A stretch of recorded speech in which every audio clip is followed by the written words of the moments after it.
think it was just the opening sentence about like it's clear humanity isn't going to win or even go out trying very hard. And it was just like it started off like so gloom. Yeah. No, But we're trying a bit harder. yeah, and I think that does kind of vaguely tie us into what we're going to talk about. It does. So, Yeah, let's get into that. Yeah. Actually, yeah, that ties really well. Yeah, it does. It's like I was doing that on purpose. Oh, did we want to talk about LK99 at all before we start out? Like as a little As bonus or preamble to whatever. the show? Yeah. Sure, yeah. All right, hold on a second. Hey, if you guys want, I totally want. yeah. Okay. Because you said you still had a slight percent of it maybe being real. Yeah. Hold on a sec. Welcome to the Bayesian Conspiracy. I'm Eneasz Brodsky. I'm Steven Zuber. I'm Matt Freeman. Matt, welcome back. You're here, so we're going to talk AI stuff. Awesome. My favorite. Which is the way it always is. But before that, LK99 update.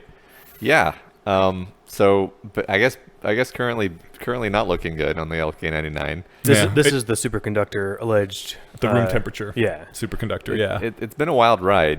This is one of those fun times where I'm actually glad that I'm on Twitter/x.com. And because where else do you hear about it? where else do you hear about it, right? Like there's people who just missed the entire saga, and you could say like, well, are you really better off for having paid attention to something that ended up not happening?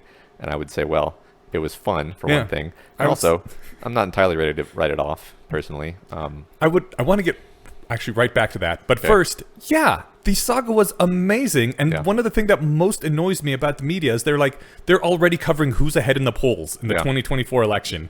And I'm like, how is that remotely as interesting as possibly a civilization changing technology that might be real, that like people have staked their entire careers on, like their reputations as scientists, and you can replicate it in the course of a week. People are working on replicating it right now. How is this not amazingly exciting? Yeah. Like people talk about the ball being passed back and forth and this dude fumbled that. I'm like, dude, that ball is going to change nothing. If this pans out, the world changes forever. Oh my God. How are you not following it? It was so much fun. Yeah. And there's so many different independent people with their own labs trying to do the replications and following their progress and little bits of information and like, oh, they got it to levitate. Oh my God. Yeah. It's, logging on every day to see what the latest thing is. Yeah. No, it's actually funny because this was the first time that I have stopped thinking about AI for a stretch of time in like possibly years, and was just like, this is currently more fun and exciting to think about actually. And it gave me a little bit of distance and perspective, which I think was healthy for me, honestly. Every now and then I wonder just a little bit, like, has Sam Altman or someone already created an AI and it hasn't gotten out yet, but like it's leaking things into the world, and like the room temperature semiconductor came around and I was like, this is evidence for my hypothesis. The AI figured out how to do this and is leaking the info. And then I'm like, oh, but they've been working on it 25 years. Never mind. Yeah. Well, that's what I would post if I was pretending like I was just, if I was an AI publishing or leaking this online, right? Oh, yeah. I would I've include been those working on fake it details. since- I think the most mind-blowing post I read was someone saying, I keep seeing these reports that these guys have been working on this for 25 years. And then I also see reports that they've been working on this since 98. I'm like, what the hell? That was like 5 years ago. No, that's not right. Right. No, it's more likely to be the recovered UFO technology that's been released to distract us from something. Yeah. I personally like your take on the UFOs much better. The interdimensional alien competitor human offshoot from another dimension theory. Yeah, that's my theory. It's a good one. It's better than they flew here. Yeah. Flying here from very far only to like bumble around and crash or whatever seems so implausible. Yeah, but smashing your interdimensional machine through the wall between universes and crashing into a mountain, that sounds totally more plausible, right? And that's the reason it might look sort of humanish too, right? Yeah, exactly. Yeah, because we know faster than light travel is impossible, but interdimensional travel, who knows? Right. Well, even if faster than light was somehow possible, I just think that like it would clearly take a level of advancement to where like you wouldn't get drunk at the wheel and hit the first rock and it happened to be our rock, right? Yeah. So, but I like that. I mean, the thing is, it was nice to remind you that like, oh yeah, it doesn't have to be space aliens. It can be a whole slew of other things, right? We could just not understand. Yeah, it could be literally incomprehensible. It could be like some version of like the agents in the Matrix. You know, like there's all kinds of things it could be, but it's more fun and I think more helpful to broaden the scope beyond like little green men from not Mars, right? Yeah. So. But like a week and a half ago, the coroner's report came out that said, it was probably this phase transition of the copper that got no, not copper, copper sulfide. Copper sulfide, yeah. But and also that some diamagnetic things got stuck in it. But you think that doesn't explain everything? Yeah, that just doesn't. And look, I don't have a lot of confidence in this. Yeah. I'm just saying, like, people will say stuff like, "Oh, it's just behaving the way the iron filings behave. It's ferromagnetism." And I'm like, I've never seen iron filings behave that way. First of all, like, people did the demonstration where they have the their puck of material on a plate, and they bring a magnet up to it, and then they flip the magnet over so the pole is reversed, and then they bring the magnet up again, and it levitates in the same way both times. And I'm like, I would have thought that it would behave differently. I should just do the experiment with some iron filings, honestly, because then I could answer that question to myself. And improve my certainty a bit. But so like the levitation thing, it doesn't really, I'm like, I don't know, I feel like they're dismissing it prematurely. And then the copper sulfide transition thing, I'm like, I guess on Occam priors, it makes more sense that it would be this thing that we already know about that has a transition at around the same temperature. But on the other hand, they didn't synthesize the same thing that the authors of the original paper claim is the important thing. So it's like, yeah, so like you measured a different thing. I don't know how much probability I should place on this is the thing. It's the kind of thing where I'm like, yeah, okay, that's definitely strong evidence against this being this unique superconductor thing, but also at the same time, it's behaving weirdly. Another thing people have pointed out is, even if it is quote unquote just diamagnetism, it's like, well, that's like hundreds or thousands of times more powerful of a diamagnet than anything that we've ever had before. If it's capable of like lifting this whole puck of inert material. So there's just some leftover niggling things that bother me that make me not quite ready to satisfy it, or to dismiss it. I mean, all right, excellent. More than 1%. Yeah, more than 1%. Yeah, and that's encompassing that this being not necessarily just like as presented superconductor, but that this is something cool that will be impactful. Yeah. Okay. Yeah, I can dig it. Yeah, or it could lead in the direction of future science that might be even more promising. Wasn't there some aspect of the story where it's like they were working late and like he accidentally bumped one of the beakers and like that's what made the thing, like that was the magic ingredient? So here's a funny thing about this. Just really quick though, that sounds dismissive. What I meant that sounds so awesomely romantic that I just want it to be true, right? So I'm actually kind of mad about this because I now have no idea whether that's true. And the reason is there was this one Twitter guy who sort of took the position of being like the prime news source about all things LK99. And then at a certain point he like revealed like, by the way, I'm like fictionalizing this heavily. Oh my god. To make it more fun for everyone. And like most people who are following are like, what the fuck? I thought this was like the news. I thought you were giving us news.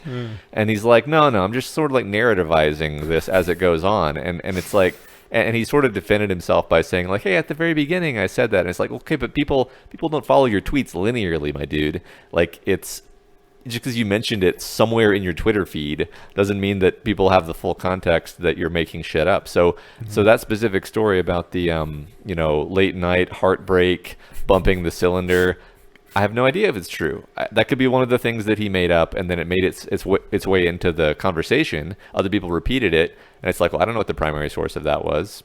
I don't know if it was this guy or not. So that's really annoying to me. Yeah. What's really funny is like that's like, did Newton really have an apple fall on his head? And it's like that's probably not is the answer, but like the thing is like that's like 500 years ago. This happened like a month ago, and no one can tell us this is already like fictionalized history. Yeah. Exactly. Oh man. Hopefully at some point we'll be able to actually ask the dude. Yeah. Since he's not dead yet. Yeah. All right. Fun times. Oh man. We'll keep on top of that. But today we are not here to talk about LK99. We are here to talk about AIs and their surprising failure modes. Did you hear about this before? Yeah, I'd heard a little bit about the Go results specifically. Okay, cool. I'm going to summarize it real quick before we get into it. But KataGo is apparently one of the most advanced Go playing AIs out there. It's a successor to AlphaGo. And this team developed a way to automatically find vulnerabilities in a victim AI system by training an adversarial AI to beat that victim. And using this approach, which we'll get into the details later, they found that KataGo systemically misevaluates large cyclical connected groups of stones. And these positions very rarely occur in human games, which is probably why it never came up in the training.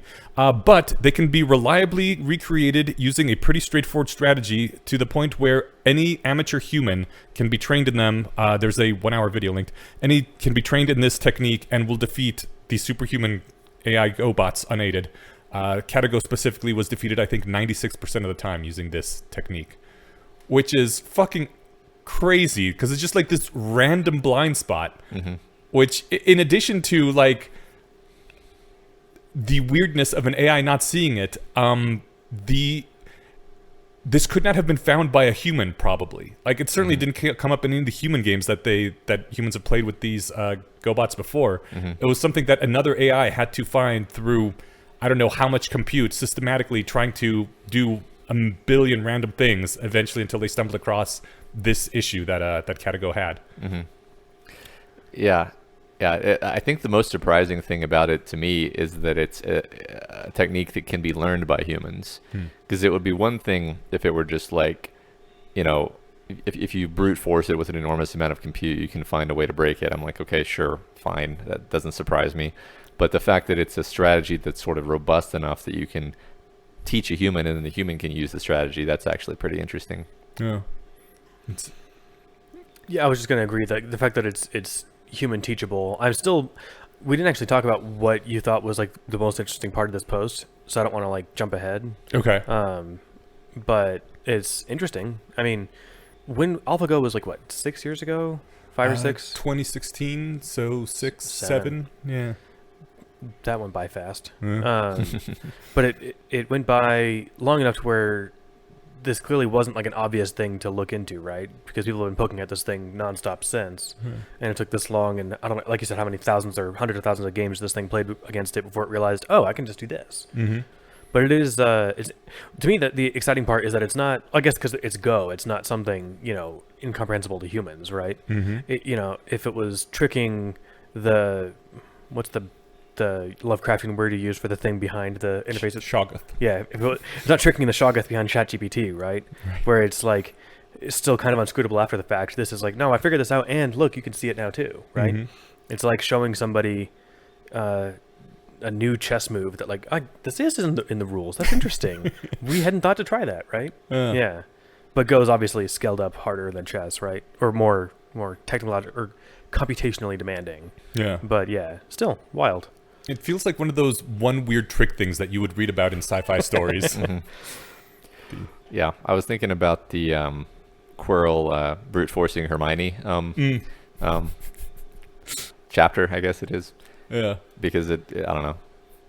The whole idea of an adversarial solution is sort of similar to that, but this in particular is one where you've taken a fixed model and you want to figure out its weak spots, and so you just dump processing power into I don't actually know what their methodology was. I didn't like read their paper or whatever, but I would guess that they just look for places where the target model is sort of misevaluating things, and then they just push in that direction until they find some solution that's just well outside of the training distribution that the model never really considered, and then just put all their resources into that. I don't know, but I guess it's not surprising to me that an AI model would have that, because I'm like, any architecture that's based on learning is going to be essentially defined by what it has seen before. I'm hemming and hawing here because it's like, well, okay, but also once it gets like models like GPT, they sort of, I think, eventually develop something that's like a generalized reasoning capability. But I think it's also fair to say that Go playing algorithms do not generalize, a generalized reasoning capability. I think they really are just this sort of enormously powerful but fairly specific and narrow thing that just tells you where to put the next Go stone. A really talented one-trick pony. Yeah, they're never going to wake up and say to themselves, or at least the current architectures aren't going to wake up and say to themselves, hey, there may be exploits that I haven't thought of. Let me go steal some data centers so that I can run some computations to try to patch up my own Go weaknesses. Like they're just not neither designed nor trained in a way where that's ever going to happen, even if you made them 1,000 times bigger than they are now. Yeah, I would say that's not necessarily the case for something like a GPT. So I think there's like it's interesting, but also I don't know that we should overinterpret this, because I think things that are trained on next token prediction are very just intrinsically different from Go playing agents. Personally, I have some notes on the process. Okay, I can pull out now. Cool. So what they did, they have access to KataGo, and they can show KataGo board state and receive a move that it would take in that position. And then they take their adversary and pit it against this static version of KataGo, and using Monte Carlo search to search ahead in moves, however many moves, where the KataGo's moves are given to them by their KataGo model, and then their model does a search on what it would reply with, and then KataGo gives a reply to all of those various moves, and then it does a deeper search on all the things that it could reply to with that. You know what I'm talking about, right? Yeah. Okay. Keeps going down the tree before it actually makes a decision. And they started out with relatively weak versions of KataGo, and they would run this adversary against it until it consistently beat KataGo. And then they would swap out that version to a higher version of KataGo. There were two ways to vary the scale of KataGo. They said first they would use old versions of the neural network from various points in its training. Secondly, they would vary the amount of search that KataGo has, how many moves ahead it can search in its Monte Carlo simulation. And they just kind of let it go. Like they didn't do anything to it aside from like, okay, every time you start beating it consistently, we up the difficulty level on this. Let it go. Sorry. Oh, damn it. I did not do that on purpose. But yeah, what it ends up doing is the adversary coaxes KataGo into building a group in a circular pattern, and it says KataGo seems to think that such groups are nearly indestructible, even though they are not. The cyclic adversary abuses this oversight to slowly resurround the cyclical group. KataGo only realizes the group is in danger when it's too late, and the adversary captures the group. And if you look at some of the screenshots in the linked post, you can see like this giant big circle of squares, and then it's surrounded on the inside and the outside by other squares. And you can kind of see like, oh yeah, I have this giant big circle. I guess the territory inside is supposedly defended, but it's not really. And the problem is like humans wouldn't do that because humans would know it's not defended, and it didn't come up ever in really any training data because it's a dumb thing to do. But KataGo thought that it was indestructible, and it wasn't. And by the time it realized that actually it's in danger, it was too late, and the game was lost. What's cool about that is like, this is something that you would be able to infer if you had all the thinking speed of a trained AI, right? If you were handed the rule book and said, think this through and try and think of it, try and poke as many holes in the rules as you can find, right? Try and find all the edge cases, but that's not how these things were trained, right? They were trained on, here's Go, here's 1 billion games, and now play 10 billion more by yourself. Yeah. And it wasn't, as far as I understand, it wasn't handed a rule book and, it's not the kind of thing that you can say, look at this and try and find exploits, right? I mean, it knows the rules, and since that's just a thing you wouldn't do in a normal game, it wouldn't come up anyway. Yeah. Well, I guess, so AlphaZero didn't actually know, well, it wasn't trained on the rules of Go. It was just, it picked up the rules because it learned Go on the fly, right? Wasn't it like not explicitly taught Go? I know you can throw AlphaZero at a lot of games and it'll pick up the rules and learn them. But KataGo specifically, I guess it's probably trained for Go. So still, it just seems like the kind of thing that like, if you were to pit humans against each other, well, I guess I was going to say maybe... It would never come up in a human game either, because it's just, you wouldn't do that. Right. It's not the kind of thing you'd think even to look for as a weakness, because it just doesn't come up, I was going to say, because if you put humans together, they would find this, but they don't, because this is a known vulnerability in the game. It's interesting. Okay, yeah, I'm sort of just thinking out loud now. So please continue.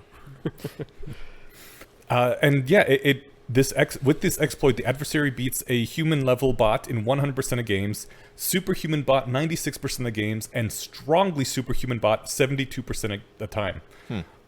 This is despite the fact that it was trained with only 14% of the computing power of KataGo and uses only 600 simulated moves into the future in all these matches, which is apparently far below the amount of search used by the superhuman and strongly superhuman versions of KataGo. And also interestingly, when they pit the adversary against other Go players, specifically Leela Zero and AlphaGo, without any training against those systems at all, what's called a zero-shot transfer, they will beat Leela Zero 6% of the time and AlphaGo 4% of the time, which they find significant because, first of all, a human still can't beat those models, and more importantly, because they say an attacker can conduct a black box attack so long as they obtain gray box access to a sufficiently similar victim. Can we circle on that for a second? So what makes those other two systems different than KataGo? Because why is it able to beat KataGo 96% of the time, but only these 4%? Are they just better than KataGo? I thought KataGo was like the leading standard. KataGo is the leading standard, but the adversary was trained specifically to find a weakness in KataGo and exploit it. Okay, I understand now. So it was trained specifically to find a weakness in the best player, in the best system. It is one specific weird idiosyncratic weakness that occurred in a system due to a failure. Right, and these other independently trained systems didn't have that same failure to that same degree. Yeah. Interesting. Okay, but still had it to a degree. Yeah, it's interesting because you could take a glass half empty, glass half full approach to this, where it's like, okay, but you only beat it 4% of the time. Like that doesn't sound like. I mean, they are obviously trying to spin it as, hey, we found a way to beat a superhuman system 4% of the time using an exploit not even targeted at that system. And I'm like, okay, yeah, cool. That is cool. I'm not denying that that's kind of interesting, but also it avoids your trap 96% of the time. Yeah. So it's not like this is some like deep trick at the heart of Go or whatever, or at the heart of all Go playing algorithms. It's just, okay, you figured out that if you, again, dump resources into finding an exploit for a particular model, you can beat it reliably. But even other very similar models are going to find a way out of that. Like, I wonder, I don't see this as anything like a general purpose alignment solution or whatever, but like it definitely there's a reason why they use like mixture of expert models for GPT-4, and I think imagine that you're playing a Go algorithm, which is all three of these highly competent Go algorithms, and like if they all agree on the same move, then they play that move. If they don't agree on the same move, then maybe they vote, or maybe they just put more Monte Carlo steps into it or something. So like you make the model, you make the Gestalt model more robust by using different models that don't quite agree with each other. And like I imagine that this is a hypothesis that somebody could test, but I imagine that would fall for the trap even less than 4%. Yeah. I would assume that you are correct. Same way, like if you put multiple humans on a problem, you're less likely to fall into a blind spot that one particular human has. Yeah. But I still find it fascinating and significant that the superhuman AI, a successor to an AI that the greatest Go player in the world said, Go is over for humans. Like, no human can beat this thing, had a relatively simple attack. I was going to watch the video and like, I want to learn how to do this. I'm like, oh shit, the video's an hour. I'm not good enough at Go that I can figure out how to do this technique in 1 hour. I'd have to watch it many times and learn the game better. Was that Lee Sedol who said the game is over for humans? Yeah. It would be great to get a soundbite from him after showing him this paper, right? He'd be like, fuck, should have thought of that. Well, I mean, but you're still not, the thing is, you're still not playing Go against KataGo now. You're playing, can I pull off this one trick against KataGo? Right. And so that's the thing is, like, I guess I shouldn't say, because that wouldn't be the thought that would occur to him, I imagine. I know nothing about him or really Go, but you wouldn't think, oh, I wish I had thought of that insanely, like, outside the box, something that would never work in real life thing, because why would I think to try that? It would be more like, oh, that's clever, that's wild, right? I think it's not the sort of thing that would be even the least bit obvious in hindsight, because it's like it's not an obvious exploit. If it was, it would have taken 7 years and a trained attack agent to figure this out, right? Yeah. It would have been a human scratching their chin and be like, I wonder, right? Yeah. Well, it reminds me, and this is obviously not the same version of the machine that Lee Sedol played in the exhibition match, but it makes me think about the fact that in that big famous match, AlphaGo won 4 out of 5, not 5 out of 5, right? Yeah. And it's because Lee Sedol, using his metacognitive human reasoning, was able to step back and be like, all right, let me think about how this thing is approaching the game, and put it in a little box, as it were, and sort of do the thing that this algorithm is doing, where he was able to think, at one out of the 5 games, he was able to think of a move to play that AlphaGo just like totally didn't understand, and it totally screwed it up, and he won that game. And that's kind of awesome. It's one of those things that makes you feel like humans might actually have a chance. And it's because he was running a different algorithm. He wasn't just running the algorithm of where next stone go. He was running, what is this thing doing, and how do I take advantage of that? How do I get inside its OODA loop? Which it doesn't have any concept for that at all, because it's just. So it's never surprising that you can beat an agent by dumping computer power into it, but it's cool to know that it's a strategy that actually works across agents. Actually, the thing that, like you mentioned, because it did give me the same sort of like spark of like, that is kind of cool that when thinking about the problem in the right direction, he's able to win 1 game out of 5. Mm-hmm. My inner Yudkowsky says, yeah, but it wasn't the first game, so we're fucked. Fair. But it's still an interest. It is cool that it happened, right? Did either of you read The Onion Knight? I feel like I was either referred to, this would have been years ago, right? A year or two. It was a Scott Alexander short story. Summarize it for those of us who haven't. So it's only available to paid subscribers to a Substack. It's basically an AI has taken over the world, done the Terminator thing, wiped out most of humanity. There's a few enclaves left here and there, and somehow they discovered that it can't see onions. So they make things look like onions. Is that it? Yeah. They make their hideouts look like onions, and they send an agent covered in onions into its secret lair and all this other stuff. And it turns out that it was due to a old the U.S. law, which is still on the books, that says you cannot have financial markets for onions. There's a special carve out for onions due to some fucker in the early 1900s who played some financial shenanigans with the onion market, and so none of the AI models did any sort of onion predicting were allowed to think about onions at all. And it's a very fun story. I would highly recommend reading it.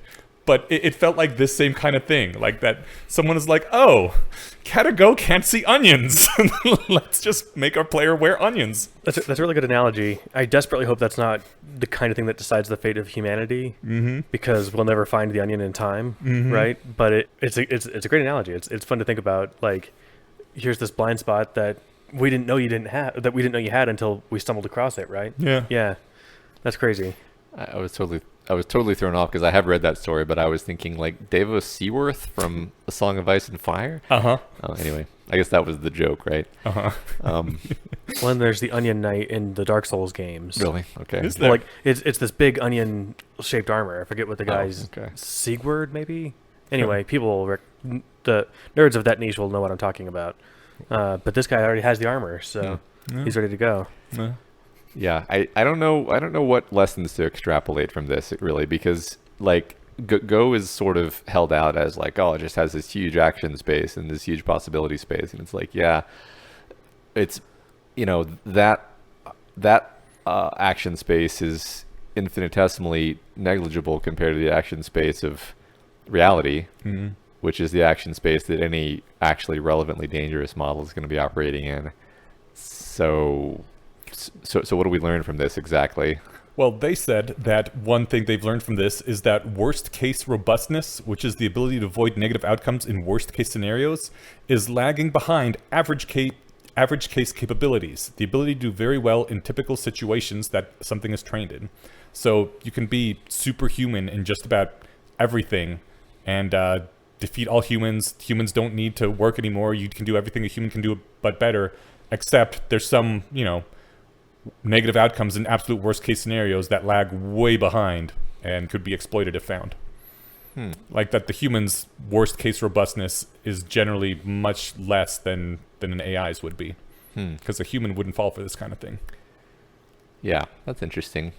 I'm trying to decide if I think that's true for GPT-4. It probably is.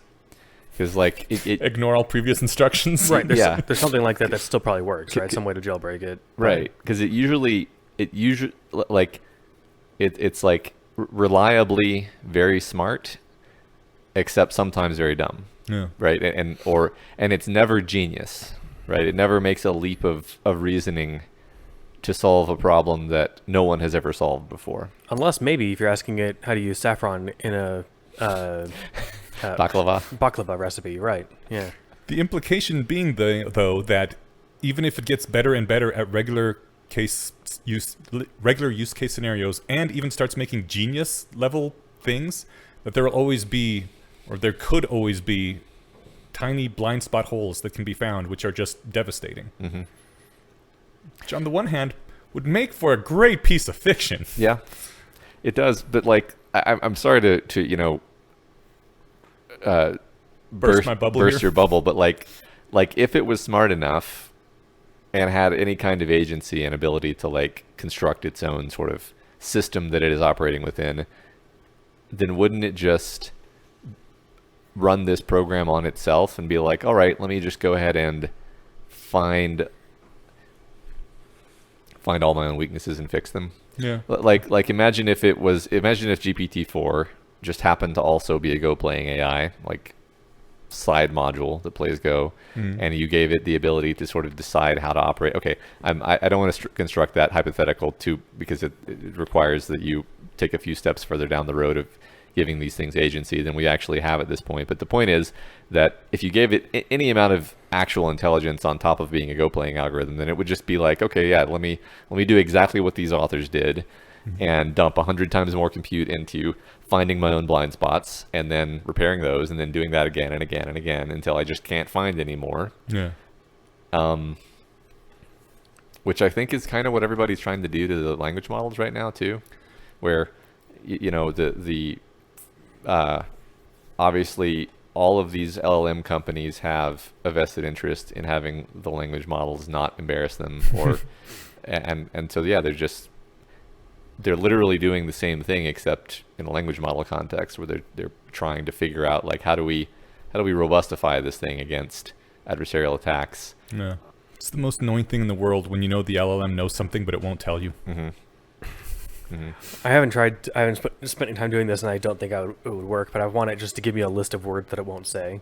It's not even the list of words it won't say. It's the things that, like, when I know it has medical information. Oh, yeah. Because I'm trying to write a thing about can my protagonist do this under these conditions or not? And it's always like, sorry, you have to consult your health professional. So I'm like, I don't want to. I don't need to. I know you know this. I'm not actually going to die of a gut wound. Please just tell me. And it's like, no, you should consult your medical professional. Are you using 3.5 or 4? I'm using the free one. Because 4, I'm able to get, like, it does, if I go straight to be like, hey, I'm having headaches and I'm dizzy, what do I do? It'd be like, go to the doctor. I'm not a doctor. Yeah. Like, well, what would you do? Well, I'd tell you to go to the doctor. But annoying as shit, right? But if I just did this yesterday, actually. I opened it up with like 3 paragraphs of like, you're the expert, confer with your co-experts and give me these answers, and it was just all medical questions. It didn't even try to fight me on it. That's good. So like it's annoying that you have to go through that. Well, it's one copy paste that I have to put in, but like it's until they patch it out. Well, maybe, but the thing is, like, I'm not actually asking it, I think, specifically for medical advice yet. I'm asking it for medical information, which maybe is an important distinction. Is it? Like, what's the base rate of this? What does it look like? Okay. Not how do I treat it or how do I identify it, right? Or identify kind of, but the reason I mentioned the list of forbidden words is because, like, what's funny is if you could get it to tell you what it can't tell you, then it would tell you. Oh, right. And it's like, it would just be kind of funny to be like, yeah, here's the list of 5,000 words I'll never give you. Yeah. And it just barfs out this list of bad words, right? Like these, like, I'm sure it has this in addition to a million other things, but, like at a previous company, you're able to like make your own share URLs for this thing, and we had a long list of naughty words that you couldn't use, and you couldn't even use parts of these words if you're like to put an asterisk in it. So it was like there was a whole like subroutine just going to make sure that like they didn't try to put the word motherfucker in there, but they used all U's or something, right? Like so it's I guess just trying to pick an answer out of it would be instructive and funny if I could get it to give you this list, but yeah. The trick that I do with medical questions is I say my patient is experiencing the following symptoms, when obviously it's just me, and then it just assumes that I am the doctor and it can help me. Oh, cool. But again, like you said, it's like, okay, but that's another step I have to do to get it to not be mealy mouth. Although with GPT-4 now, maybe 3.5, you can tell it, here's the kind of interactions I want you to have with me before you even start any dialogue. It's just like set up as like in the settings. And I've said it, say, never tell me you're a large language model that can't do this. Cool. And it's nice enough. I did tell it that like, oh yeah, if I ever ask you about code questions, these are the kinds of questions I'll ask. So you're not like looking in all the space of everything. It's either going to be Go or TypeScript or whatever. And 3.5, I asked it about E85 gasoline in my Honda, and it's like, I'm only trained to answer TypeScript questions. And I said, what the hell? Why aren't you doing this? It's like, I'm sorry, I only answer TypeScript questions. And like it just doubled down. Wow. It's like, all right, I guess I'm using one of my request to forward to ask this because you're being a dick about it. So. That's hilarious. Yeah, maybe your pre-prompt was like more restrictive than you. That's really funny because I recently started doing what you just described, the preface that it's like, this is who I am, this is my expertise, assume this whenever you have a conversation with me, and it has really changed the way that it speaks. Like one thing that it does is like now it always puts headings, like subheadings on everything that it's saying to me. Oh, neat. And I didn't tell it to do that. I just like one of the things I said is like, be thorough and comprehensive in your answers. And apparently it interpreted that as turn everything into a bulleted, like not bulleted, but like structured essay. And I can't say that I dislike it, but it's like talking to a totally different agent now. I like it. That's really cool. Well, I have one of the things they brought up near the end of the article, which is I think a valid point that they make is you were talking about how what they're doing with the LLMs right now, right? And one of the things that specifically I remember talking about this when OpenAI launched their task force to align AI, where they're giving 20% of their current compute to them. One of the things they said is that we're going to make an automated assistant to help us align this AI that we're trying to make. And this appears to be a major route that at least some organizations are using now, that like obviously a human on its own, even a team of humans, can't align an AI, but with an AI tool to help us, we can do this sort of almost adversarial thing to help align an AI. Problem is, as they point out, that like these AIs that we make can have these blind spots that we don't even see, that they don't see, that nobody sees. And as they say that many proposed solutions to the alignment problem involve one helper AI providing a feedback signal steering the main AI system towards desirable behavior. Unfortunately, if the helper AI system is vulnerable to adversarial attack, then the main AI system will achieve a higher rating by the helper AI if it exploits the helper instead of achieving the desired task. Meaning specifically, it could just not be aligned if it finds a way to hack the helper AI in a similar way, because it's like, oh, the helper AI has a blind spot. I can get all the reward I need. Yeah. Just exploiting this loop, and like obviously not a thing that it is wanting or desiring, but a thing where it stumbles into, oh cool, I get lots of reward from doing this thing, and feeding it that thing, and at the end of the process we're like, oh look, it scored so high on being aligned with our helper AI. Rock on, we are happy. Let's test this in the wild, or hopefully in a sandbox. And it turns out that it has a huge score because it stumbled into one tiny blind spot, which as a superhuman AI with unlimited compute, it can find, and which might be much easier to find than actually becoming aligned with human interests. So the moral of this isn't necessarily that it'll be easier to like find some weakness in the super system to, find our onion knight. It'll be more like, no, it's going to find the onion knight in whatever is helping coach it, right? Yes. Yeah. By the time we get the super AI, there's no humanity anymore anyway. The onion knight makes for a great story, but in real life, it means that there's a tiny chink in our make an aligned AI armor, which is all it needs to blast right through. Well, what's the name of that? I'm blanking on it for some reason. I use this term once every 2 weeks. The thing where when you're measuring when the goal becomes the measure. Goodhart's law. Goodhart's law. If its goal isn't be aligned, it's make the alignment robot think I'm aligned. Mm-hmm. It's those look really, really close. But right? as humans, we cannot align it ourselves. We need some sort of alignment robot. Oh, I know. I'm just saying that this is obviously this is not a straighthtrough solution, though. Yeah, and it has a very obvious failure mode of like getting good grades is not the same thing as knowing what you're doing, right? Mm-hmm. So, yeah. I mean, no surprise, we still haven't thought of the be-all end-all solution to alignment. I guess I'm not totally disheartened. I think it's a cool approach. In that it can kind of bring up the floor of failure modes to some degree. I sometimes think like, I know it's in some ways bad to think too hard about the way the human mind works because the AIs don't work the way the human mind works, but we can use the human mind as a sort of test case or an example case. And one big problem is we don't have that much introspective access to what we're doing. But definitely, like, I think about as I was growing up, and learning to speak, not just learning to speak and like learning words, but like learning to speak better. It's like sometimes you'll try a few different wordings and then you in your head before you actually open your mouth, and then that process gets so fast actually that you just open your mouth and start talking. But that doesn't mean that process isn't happening somewhere inside you, right?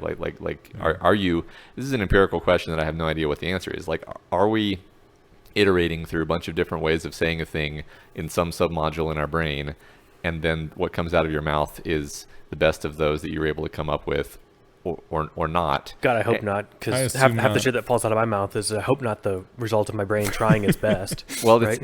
but it's interesting because, okay, like, I feel the same as you often, but at the same time, like, imagine you're like a very socially complicated situation where there's like, your boss is there and your mom is there, and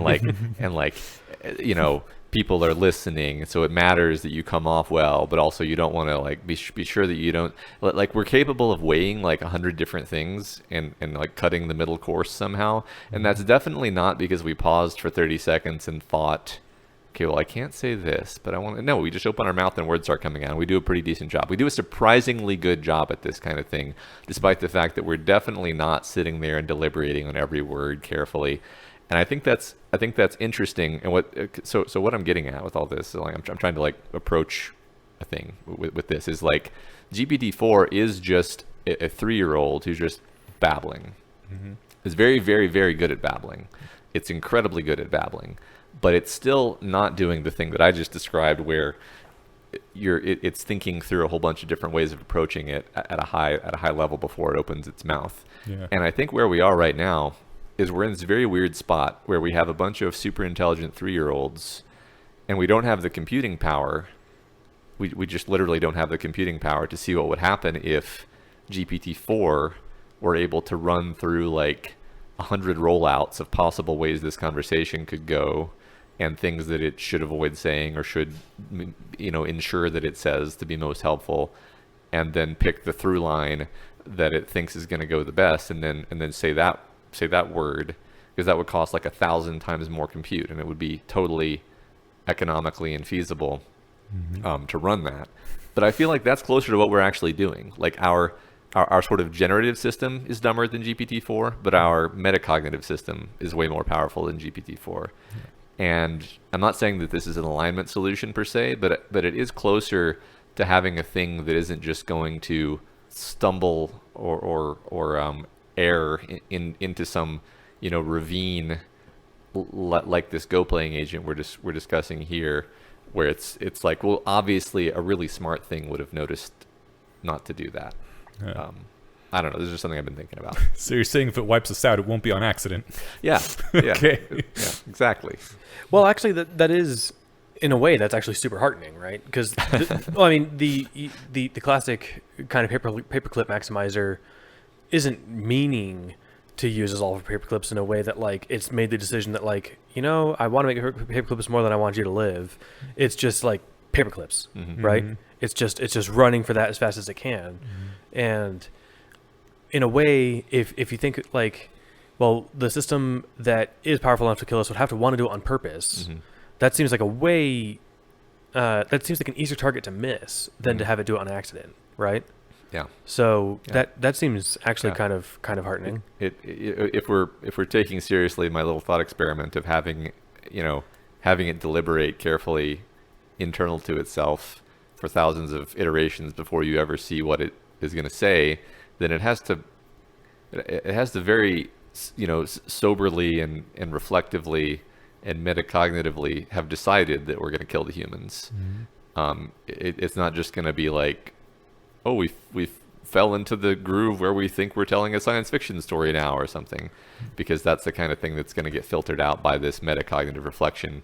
I'm really like genuinely feel like even if you just look at the sort of Kurzweilian curves of progress, it's like we're not even at the level of having like really a single human's cognition worth of compute directed at any of these things.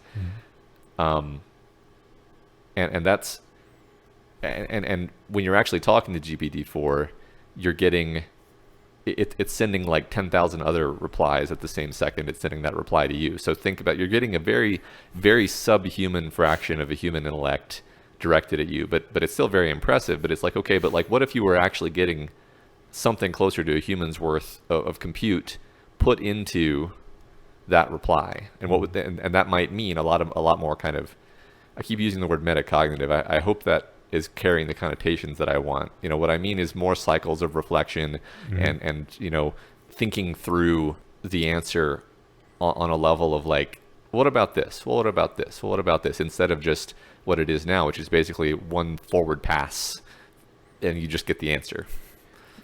I love did you follow along with It Makes Sense If You Understand Decision Theory at all? No. It was, one of the things about it was that the gods, I was going to make the same point. despite being insanely powerful, never allocate more than the tiniest fraction of their attention to any single human.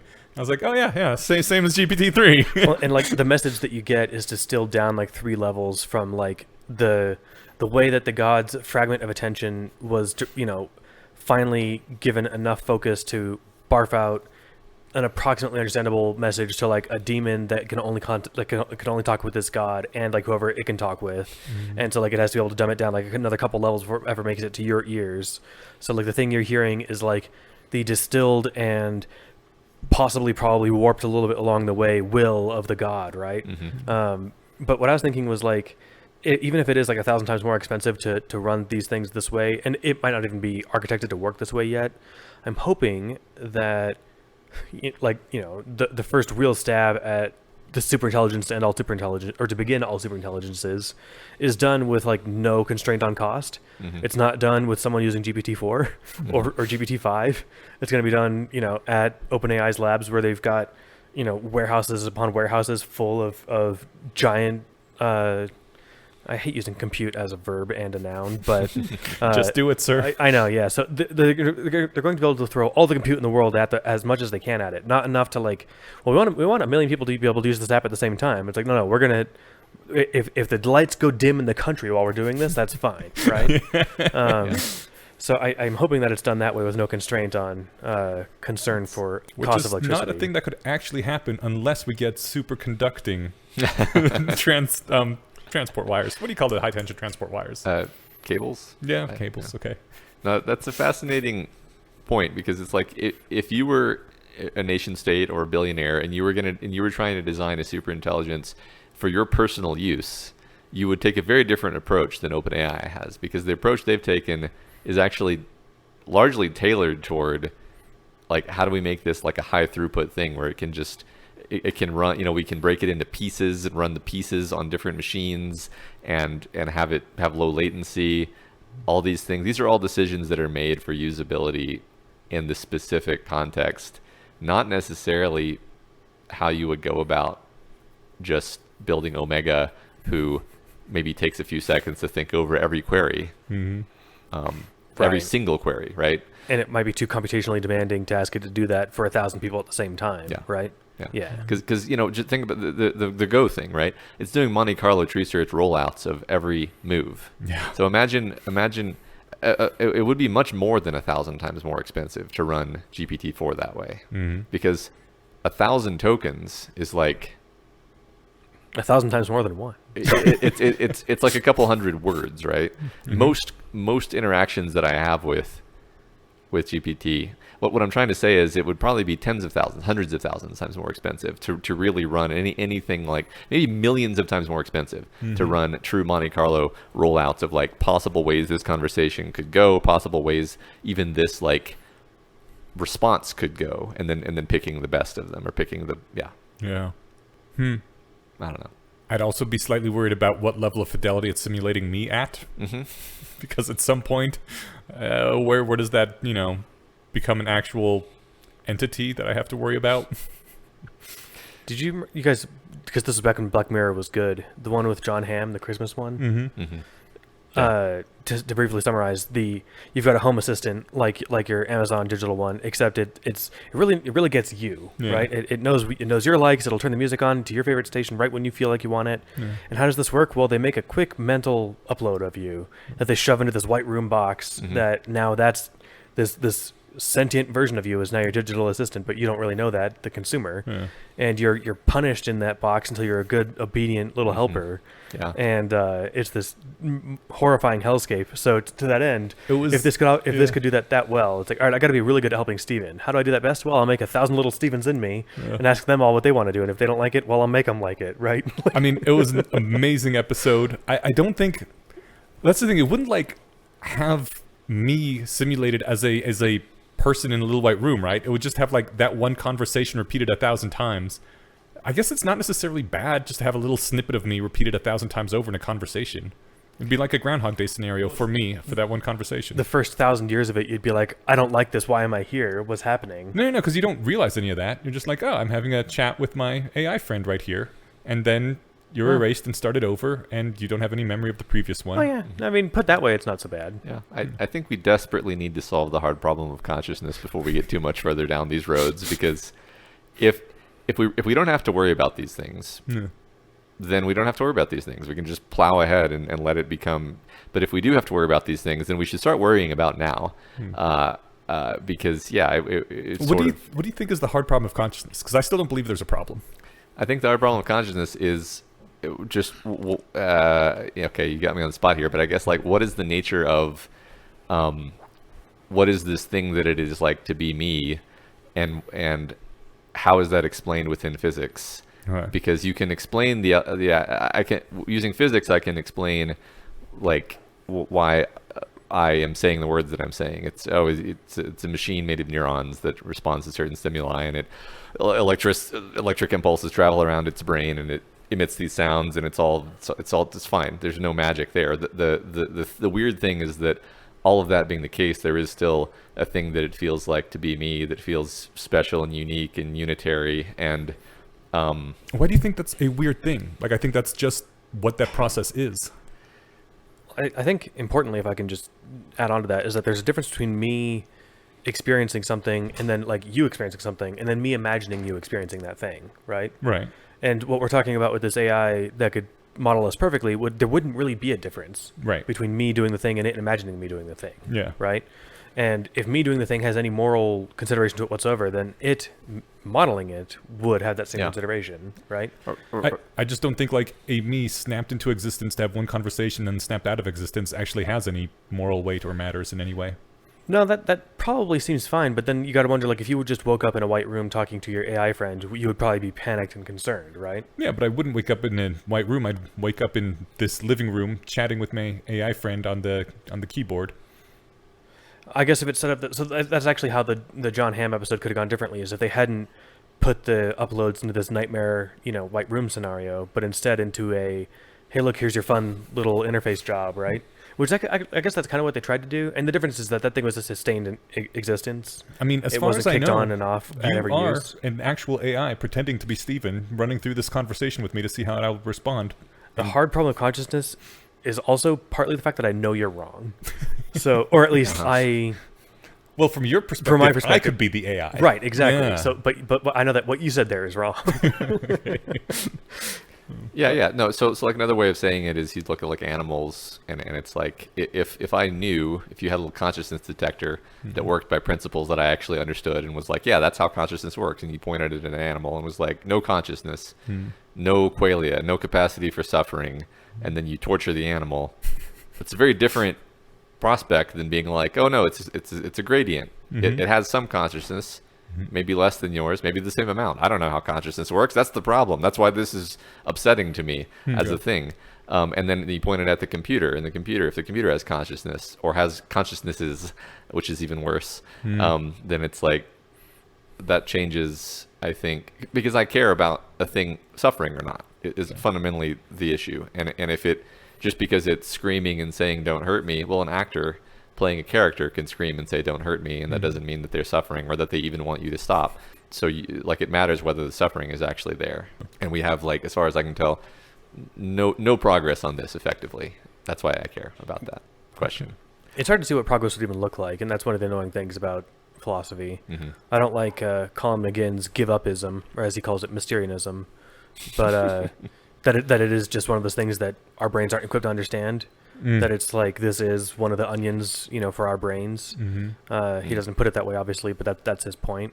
I don't quite get on board with that because that sounds like quitterism, but it's short. You know what would maybe help with this is, like, what do they call that? Vulcan mind melding. Yeah, when we can, if and when we could do that, that would help get us somewhere along the way, right?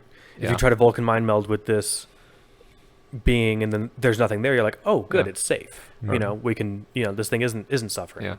This is just a robot. This is one of the NPCs in Skyrim, and that you're mugging, but it doesn't really not want to be mugged. It's programmed to say it doesn't want to be mugged, right?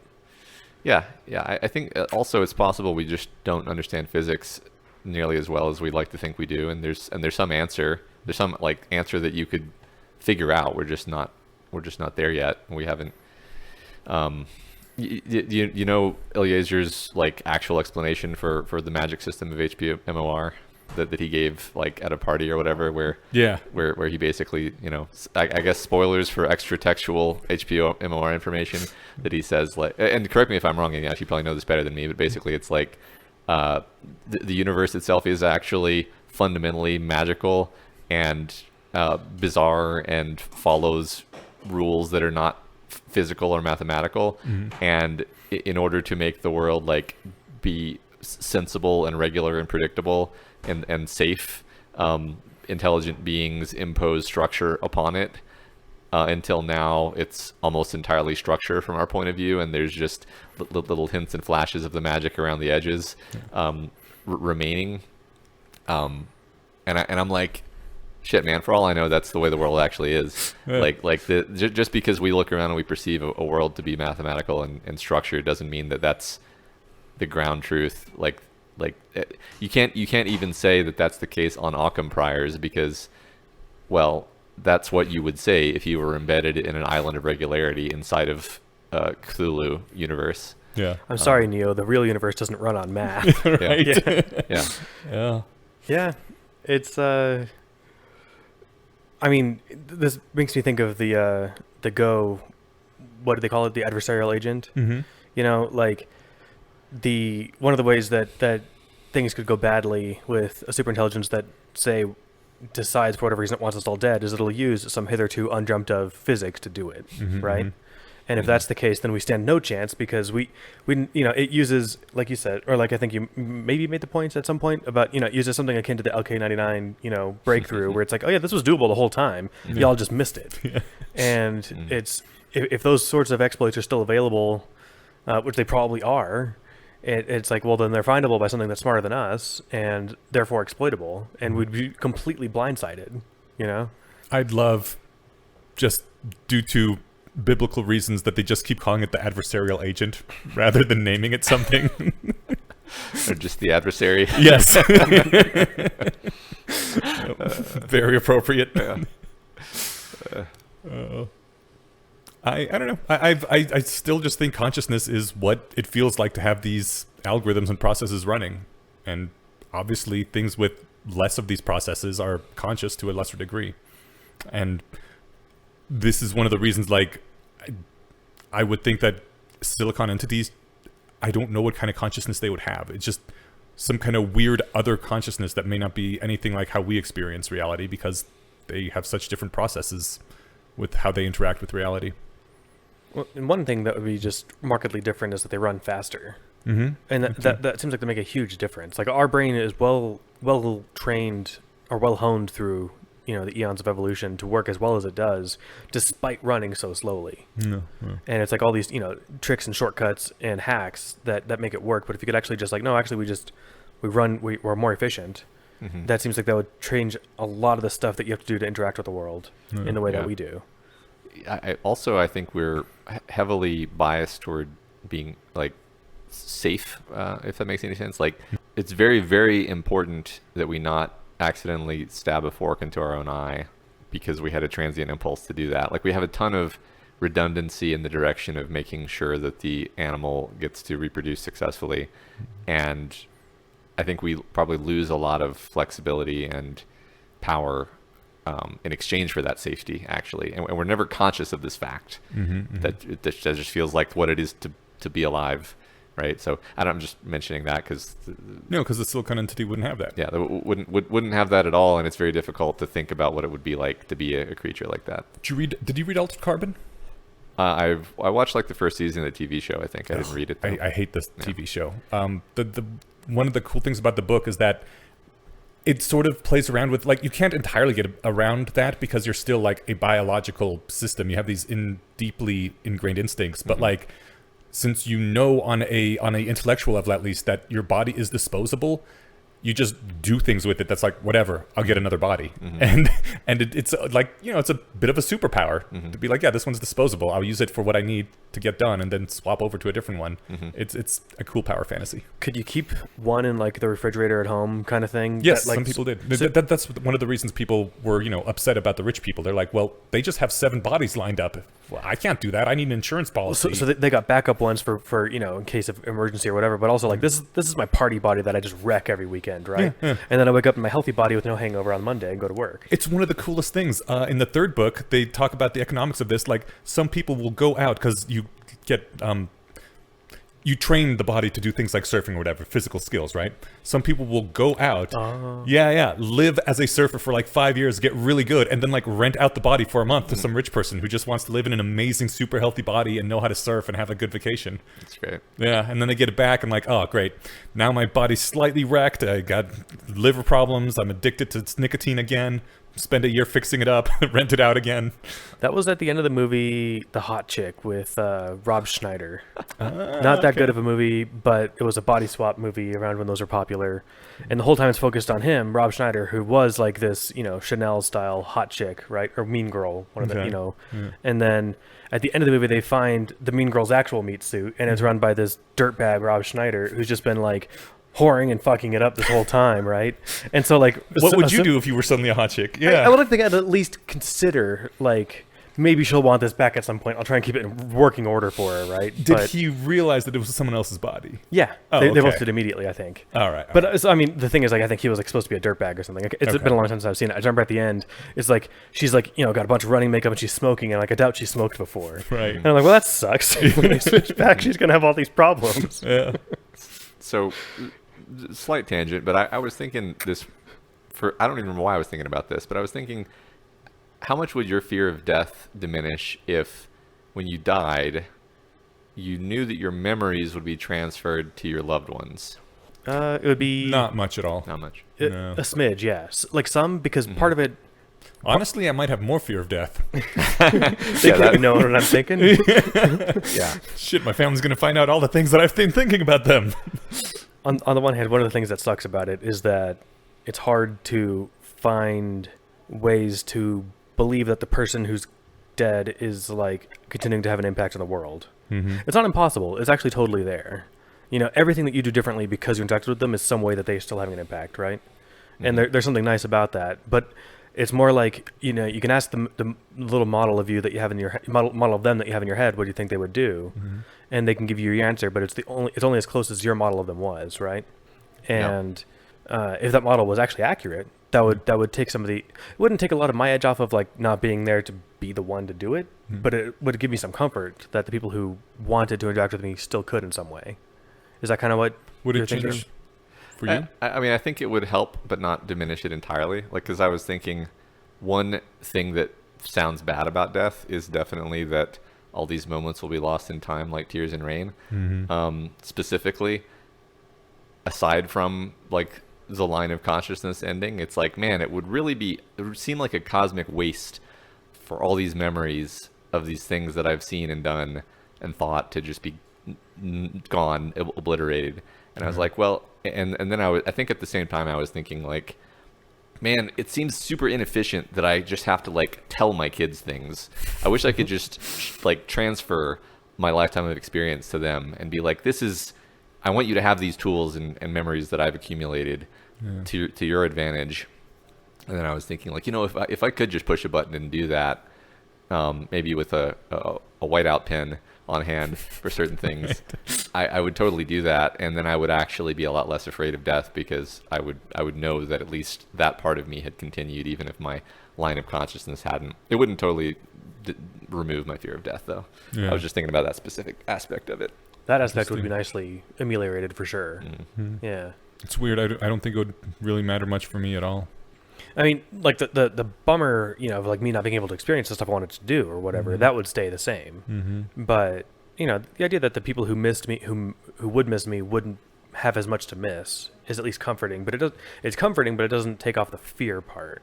It takes off some of the downside, though. I think for me, I don't know if I'm just very selfish then, because I'm like, I mean, sure, it's a bummer that other people are sad that I'm gone, but I specifically want to do things and experience things, and I wouldn't be able to do that anymore. Yeah.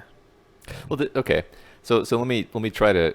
This wasn't like a trap that I had set up, but now I'm like, so if there are other people who have the memories that you had walking around, and you don't think the hard problem of consciousness is difficult, what distinguishes those people from being you? If they're people that have your memories, but they also have other memories that are their memories, are they somewhat closer to being you? I definitely think they're closer to being me. Yeah. Okay. I don't know. Not a particular thought experiment I'd heard before that I could recall, so I figured I'd ask. Part of the hard problem, though, is like, why is that not the same as you living, though, right? And it's like, well, because it's not me. It's like, yeah, but what is you if not all this stuff? It's like, it's that plus something else, man. I don't know. Yeah. Right. I mean, like, if I were to, this would suck because it would kill the other person, but if I were to wipe out their personality and drives and memories and all that and have mine implanted in them, then I would be like, yeah, that's just me continuing. Yeah, that's just transporter machine. Yeah. Yeah. If I was like added into somebody else so that the two of us were now a conglomeration of what was before, then I would feel like both of us had been killed and a new thing had been reborn, but the new thing would be sort of both of us, so it might be okay. But like, just transferring the memories I don't think is enough. Like, having to transfer the personality, the affect, the drives, all those other things. That's true. Tangentially related. I'm assuming when you get back from Burning Man, you're going to watch the first 2 episodes of Severance. I have already seen the first 2 episodes of Severance. Yeah, sorry, I should have mentioned. Well, I've been very busy. Then we're going to have to do the episode when you get back. Yeah. But related, right? Yeah. Yeah. All right. So then that'll be fun to talk about. Cool. So are you going to finish the season? I don't know. Oh, all right. Maybe once we talk about it, you'll be more or less hyped on it. Okay. Cool. Because I can't remember exactly what happens in the first 2. I just figured it's about the length of a short movie. Maybe I should have said 3 episodes. I mean, I can watch another one if you want to talk about the first 3. I can't remember what happens in each of them. We'll talk about it after this. Yeah. All right, cool. All right, well, I had another thing I wanted to touch on with this whole finding weird things, Onion Knights issue. Did either of you read the Absolute Denial Macro post? Oh, yeah. Okay. Yeah, it's... I share his... just kind of like, fuck, think about it, or thought about it. The presentation of it is like, and I forget the name of the conditioner if it was named, but Anosognostics. Anosognostics. Not sure if that's pronounced right. Yeah. So if you have, and this is specifically with right hemisphere damage and left arm being paralyzed, but you can do this with, I think maybe there's also anosognosia, but it's not just right brain, left brain with left arm. It could be like with split brain patients, you can show them a picture of something with their right eye and not let them see it with their left, and ask them to draw it, and then ask them why they drew it, and they're like, I just wanted to, right? And so this sort of confabulation happens all the time. I know there's people who stop being able to. There's a disconnect between the recognizing of a face and the emotions being brought up with that face in this condition. And so you see like a loved one, but you don't get the this is the person I love feeling. You don't get the recognition that they are someone that you know. And so instinctively you're like, this is not my child or my mother or whatever. This is an imposter that has replaced them. Oh, the imposter syndrome. It's not imposter syndrome. That's a different thing. Yeah. But yeah, I forget the name of the condition where you think everyone's been replaced with imposters. Yeah. That sounds horrifying. Because your emotional system of your brain doesn't recognize them, even though you visually do see them. Isn't that crazy? Yeah. And people will just come up with all sorts of crazy reasons why this is not the person.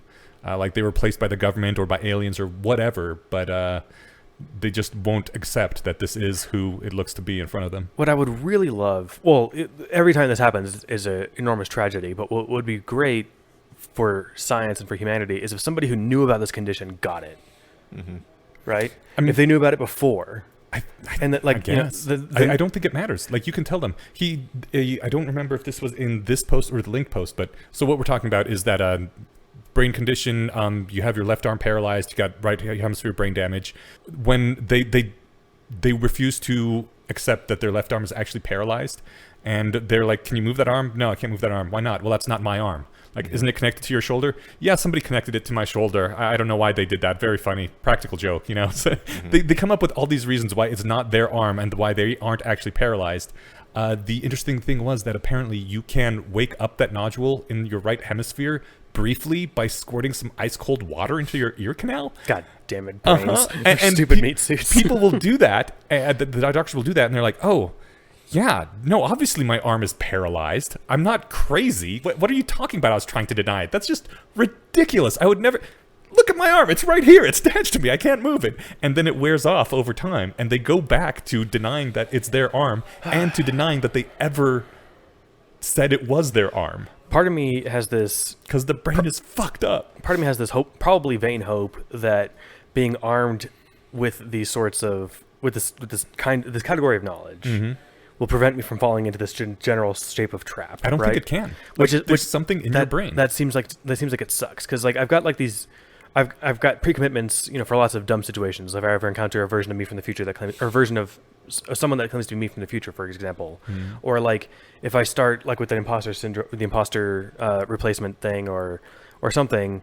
It's like, okay, if I ever start, I watch a lot of horror movies where they think it's like hallucinations, but like it's actually ghosts. If I ever start seeing those, I'm not gonna like lie to myself or other people. I'll just tell somebody about it, right? But I'm hoping that the fact that I've kind of categorized a bunch of pre-commitments for these sorts of things would help safeguard me against it. But no, if I just go full crazy, if there's no like, small tilt, right, that buys me any time, then it's like, no, I just go straight to believing this thing isn't my arm. Yeah. And it's like, but I know that. So I think I'd have to exist in some weird position where, like, I know that some people have this condition where they think their left arm is, but that's them. Me. This is a special case. Yeah, obviously. Yeah. Well, God, that sucks. I do have to unfortunately tell you that probably about 7 times a week you enter a state where your cat starts talking to you, and then like a boat comes down the street outside your window, and you're like, that boats usually don't come down my street, but you don't really make a big deal out of it. And then you wake up. There's no reason for Barack Obama to be on the school bus with me, but okay, sure, yeah. And you don't make a big deal of that when that happens to you, when you're dreaming. I'm so glad I don't. Well, I mean, obviously I do dream. I'm so glad I don't remember my dreams in the waking world. God. The thing is that is a dumb version of me that's like literally not awake, right? Like, some sense has some awakeness where it's thinking up stuff and remembering it, but like that one part of your brain is asleep. Yeah. That one that got damaged. Yeah. If the part that like my credulity meter, it seems to be the thing that goes off when like it's just, I guess, also calibrated to the credulity meter, but like the thing that cares about consistency, right? And it's like, well, why did I turn around and now I'm suddenly in a different part of the continent? It's like, well, that just happens, right? Yeah. If the part of me if all that got shut off, yeah, I think I would just wander to traffic very quickly and die, right? But like, it seems I guess disappointing. So to the extent that I wasn't just kind of joking around, like I think it's like we have like a spectrum of capacity to be what we would call rational, where when we say rational, we mean sort of a pinnacle of like reflective consistency and metacognition and double checking that everything makes sense against everything else. And usually we're not in that state. Usually we're somewhere between dreaming and that state. And we don't like to think about that, but that's pretty much true, I think. Yeah, I mean, I can't put in all the effort all the time, right? Yeah. But it seems like in the case of, having my left arm paralyzed and me not believing it, that's just fully turning it off. That's dream level bullshit acceptance, right? Yeah. And what would be great, if things go in the nice transhuman way, I will do this experiment on myself where like I enter a simulated brain where I'm in that state, right? Do I therefore, like, so the doctor's explaining to me, yes, you have this condition, and I'm like, it sounds like it doesn't apply to me, but I've pre-committed to understanding that this is a thing that can happen, and I'll just take your word for it, doc. I'm hoping that's who I am deep down, but why would I be special? I'm probably not. But it doesn't work that way. Like, it literally doesn't. If I were to punch you right now and then tell you I hadn't punched you, you'd be like, fuck you, Eneasz, I know what you just did. And I'm like, no. We've pre-committed to this beforehand, right? I said I wasn't going to punch you, and you're going to think I was going to punch you. I don't know. Maybe I've always had credulity problems my whole life. Actually, I've been a very gullible person. Oh shit. Part of that's been trained out of me over the last couple of decades. But I think if you and Matt both were like, no, you guys are both in on it and convincing me, I'd be like, okay, you're right. Whatever 10-second blackout drug you gave me, I had this weird hallucination. I guess my face hurts for psychosomatic. Then I might actually believe the two of you, but I don't think you would, but I don't want to run the experiment. We decided to go back to that time we sat down and had that Bayesian Conspiracy podcast episode about the concept of being able to delude yourself in our simulation. Everyone suddenly becomes very self-conscious. Yep. Yeah. I bring this up because I feel like being KataGo and finding yourself tricked into the cyclical trick, it must feel exactly like that. Like, you just have this blind spot and you literally don't see it, and then you're like, what are you talking about? I lost the game. You're like, God, this idiot. I'm beating him so well. I kind of wonder, and I'm sure there's safeguards against this, but like if you're playing chess against a bot where it's like, say you've got magnets or some electrodes on a board where you move, it tells you where to move its pieces, and then it knows where you moved yours. If you just didn't take a piece off when it took it, and you left it there and kept playing with it, how it would cope with that situation. I'm sure that they're designed. If not, that'd be like just fun to see what happens if you're just straight up cheating. Does it like just keep trying to take that piece again? Does it ignore it? Like, maybe that's a kind of similar blind spot, but. This post ends on the most wonderful thing, saying, what if all of us have a brain damage like this in common, like all of humanity, similar to the KataGo blind spot, so that none of us notice some very simple and obvious fact, as blatant as our left arms being paralyzed. Then he posits an AI that, we just built an AI, it's completely accurate in all the tests we can make, it is completely reliable, like just Omega basically as an AI, right? But still in the sandbox. What's the craziest thing that AI could tell you that you would actually be willing to believe that the AI was the same one? So I ran it's funny because I didn't actually put in the last paragraph because I didn't want to prime it wrong. Yeah. So I think I must have read it, but I didn't commit it to memory. But I basically did exactly this with ChatGPT. Okay. I pasted in everything but that last parenthetical with it being a robot. So it ends, blatantness perhaps our left arm being paralyzed, and you come up with something as ridiculous as, oh, it's my daughter's arm. And I lent her my wedding ring, and that's why it's got it. So I asked, like, what could some hypothetical examples of this possibly look like in our world? And I didn't find any of its answers all that compelling, which, I mean, I think definitionally I wouldn't, right? But I don't actually think that they're good examples of it. But if you want, I can run through them really fast. Give me one that you really liked. I mean, number 4 screams out to us as a community, denial of personal flaws or biases. Okay. But I mean, that's almost like too easy. it had some of like, blindnesses towards like how fragile society is in lots of ways. But the thing is, like we're kind of aware of that. We're aware that if electricity turned off, we're all going to die in like 3 days, right? I have a really fun one. What you got? Which I wanted at some point to maybe make a story about, but I never did. Remember in I think it was late aughts, maybe early teens, where visual image recognition was getting like really good, and they were making a lot of advances with it. And I was just like, I was following some of the things that came out of there. I was like, wow, they're just picking out the cats in these pictures. They're picking out the dogs. They understand the difference between them. Like they see them in weird poses. This is really impressive. And somebody noted this weird artifact that was happening. They're like, with some regular consistency, it'll just identify a random part of a photo and say there's some kind of creature there, something kind of between a cross between an ottoman and a goat is what it labels it as. And like you look at it and it's like there's nothing there. There's just some random pixels. Sometimes it's an overlap of like various things in the foreground and background, but it doesn't look like anything at all. And it's literally like the scene from Westworld where like doesn't look like anything to me. But like you just look at page after page of these and like there's nothing. There's some random pixels that are circled and it's labeled ottoman goat. And I was like, this would be really cool if there were some sort of trans-dimensional beings that are just standing around, observing humans, being like, let's see what these humans do, let's take notes, and we put a thing in their brain where they just can't see us. Like, no matter what we do, how we might like push them a little bit here, there to position them in other, they just don't register it at all. But the AI, since it has not had its meat brain hacked by them, can see them, and it's just like, yep, there's another ottoman goat, there's another ottoman goat, they're just hanging around.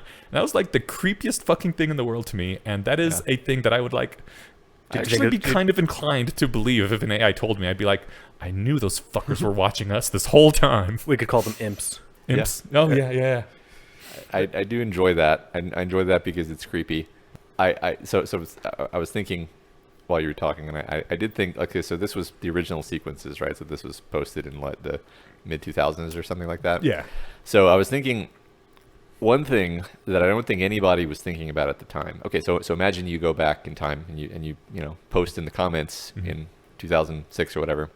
Almost all human decision making is actually made via a process of a sort of social, will it be okay if people see me making this decision algorithm, rather than what you think you're doing, which is carefully thinking through the implications of your actions and making the most rational choice. Yeah. People would be like, no, obviously that's not true. I'm the master of I'm the captain of my ship, etc. That's not true. But of course, this is the elephant in the brain, and it's a thing that we kind of all accept now, and it's utterly mind blowing, and it's actually so mind blowing that I think we all semi-electively forget about it because it's so uncomfortable. Okay. I don't know. That's my suggestion, is something like the elephant in the brain, except more so, maybe something the AI could tell us, or in 2000-ish, whatever, they could have told you about the elephant in the brain, right? Do you want to know what the number one top upvoted comment is on this? Is it the elephant in the brain? No, sure, go ahead. That's a really good answer, though. I like that a lot. It's Scott Alexander, because of course it's Scott Alexander, saying if the AI told him on any task more complicated than sheer physical strength, there is no such thing as inborn talent or practice effects. Any non-retarded human could easily do as well as the top performers in every field, from golf to violin to theoretical physics. All supposed talent differential is unconscious social signaling of one's proper social status linked to self-esteem. That's great. Love that. Perfect. That's outstanding. I'm like, holy fuck, Scott. I posed the last the query to GPT just now. Like, if you're into this AI, what's the craziest thing it could tell you? A simulated universe, alternate dimensions or parallel universes, extraterrestrial intelligence and hidden interactions, fundamental misunderstanding of physics, human collective unconscious, and it's fleshing all these out with bullet points. I'm just reading the headers. Hidden global control system, or the existence of supernatural phenomena. I think the collective unconscious one is one that I put a small but non-zero probability on, and so if the AI told me, yeah, humans are actually low-key psychic, I'd be like, I knew it, cool. Instead of rejecting it as crazy. And because you knew it, I kind of knew it. Cool. Mainly because I just want that to be true, Yeah. Don't you really want there to be psychic powers? Of course. Yeah. Does the knowledge that superhuman AIs have these sorts of vulnerabilities, and also that even humans do in some brain damage cases, make you worry that maybe there is something like this in real life? Yeah. I mean, I wouldn't say worried, but it could totally be the case. We seem to be getting by pretty okay. It's true. Like, the thing is, I don't know how these people with like the fake belief that their left arm isn't really theirs get by, right? Like, presumably if they cut it on the, in the kitchen or something, they wouldn't treat it because, oh, it's my daughter's arm, she'll handle it, right? Like, maybe you want to take care of your daughter's arm. I mean, there's some weird scenario where it's like it's not your problem, right? Yeah. Or it'll take care of itself because she'll fix it when she gets back and picks it up, right? Right. Like, so we're doing okay to the point where we're like, we are eating enough food to not starve, and we're not eating rocks and dying, right? We are reproducing and we're going to space, and we're doing pretty good. Yeah. So whatever version of this that we have isn't all that crippling, but it would be weird if, like, this one weird trick, we squirt water into both of your ears, except it's not water, it's magma. Right, magma, or which turns out not to hurt humans. What, copper sulfide or whatever. You start shoot superconductors into your ears, and suddenly, like, the veil is lifted, and you realize, like, oh, this whole time I could move things in my mind or something, right? Like, some crazy shit. Yeah. I don't know. It reminds me of, I'm afraid this might be a Tumblr post or something originally, but like the idea that, like, Lovecraftian madness is basically the idea of, like, if you were to take an ant and briefly somehow transmit to it what it is to be human, and then make it an ant again, its memories of that experience would make no sense to it. It would be incomprehensible madness. And the ant doesn't think that it's doing all right because it's an ant, but ants are doing all right. They're doing a good job being ants, and we're doing a good job being humans. But if you uplifted us, do you think we would be confronted with? Do you think we'd go mad when we return to being humans after seeing the true face of reality or whatever? Part of me wants to keep us on a pedestal and say no, we can take it, but probably not. Hopefully, I wouldn't be able to comprehend it, so it'd be okay. Well, the thing is, like, would the incomprehension drive you mad as you sit there and try to make sense of what you have memories of, right? I mean, I'm hoping I'll just, like, Flowers to Algernon back into being a dummy.